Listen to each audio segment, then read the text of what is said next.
কিভাবে পাঁচতলার ছাদে উঠলো?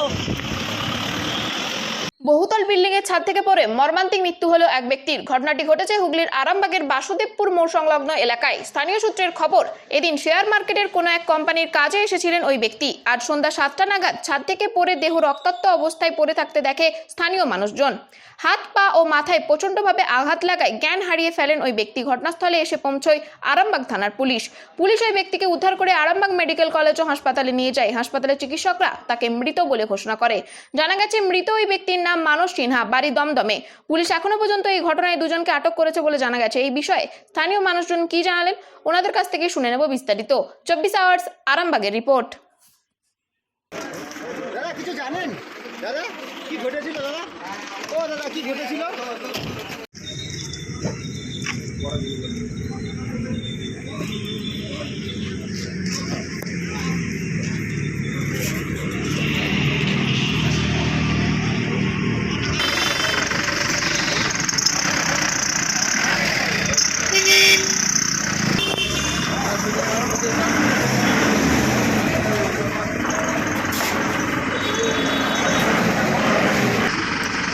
ওদিকে একজন থাক, সেদিকে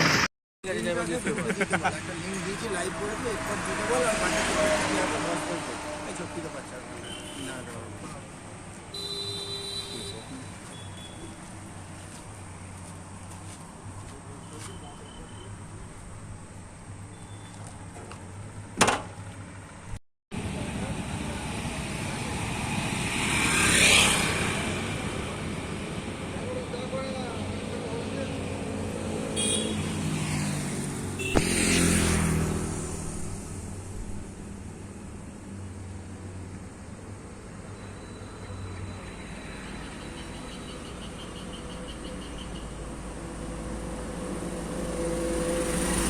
ফ্রিজের দোকানটা আছে, আমি ফ্রিজটা নিয়ে এই দিকে আসতাম, জাস্ট ওইদার থেকে দেখলাম অনেক লোক তো জড়ো হয়েছে। আমি ওইদার থেকে ক্রস করে এসে দেখছি আপনার একটা ব্যক্তি পড়ে আছে, পুরো ব্লাডিংয়ে ভর্তি, জল টল দেওয়া হলো, কোনো সেন্স নেই, ঠিক আছে। দিয়ে দ্বিতীয়বার আমি গাড়িটা ঘুরিয়ে নিয়ে এসেও তখনও একটু দেখলাম, রিয়েলাইজ করলাম কোনো সেন্স নেই। তখন স্যাররা এসে বডিকে নিয়ে গেল আরামবাগ সুপার স্পেশালিটি।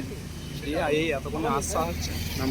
নাম ঠিকানা কিছু জেনেছেন? না না না নাম কটার নাগাদ হয়েছে দাদা? কটা নাগাদ হয়েছে বা আপনার ধরুন কটা বাজছে এখন, তো ওই 7টা পৌনে 7টা এই টাইমটা, ঠিক আছে।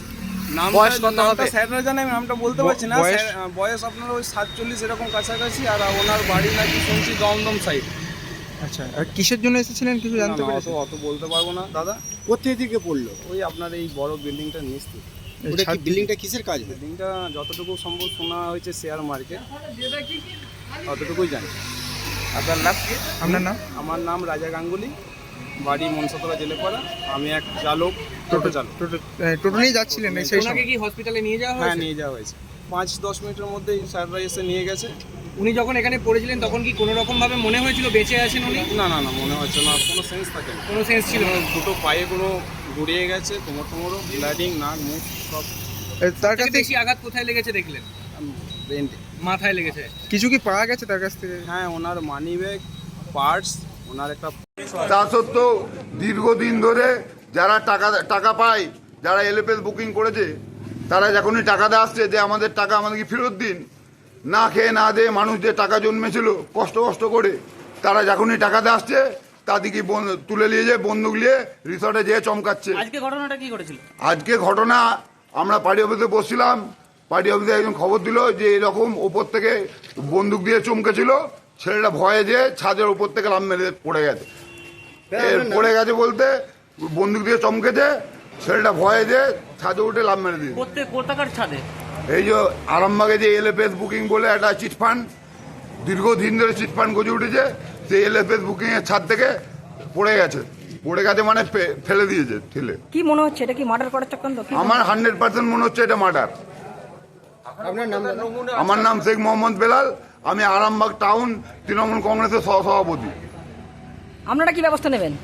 আমরা মানে এর প্রতিকার চাই আমরা, যে দীর্ঘদিন ধরে আরামবাগের বুকে কোটি কোটি টাকা তুলে চলে যাবে, মানুষের থেকে টাকা তুলবে, মানুষ টাকা দেয় এলেই তাকে বন্দুক দিয়ে চমকে ধমকে মানুষকে পাঠিয়ে দিবে। হ্যাঁ।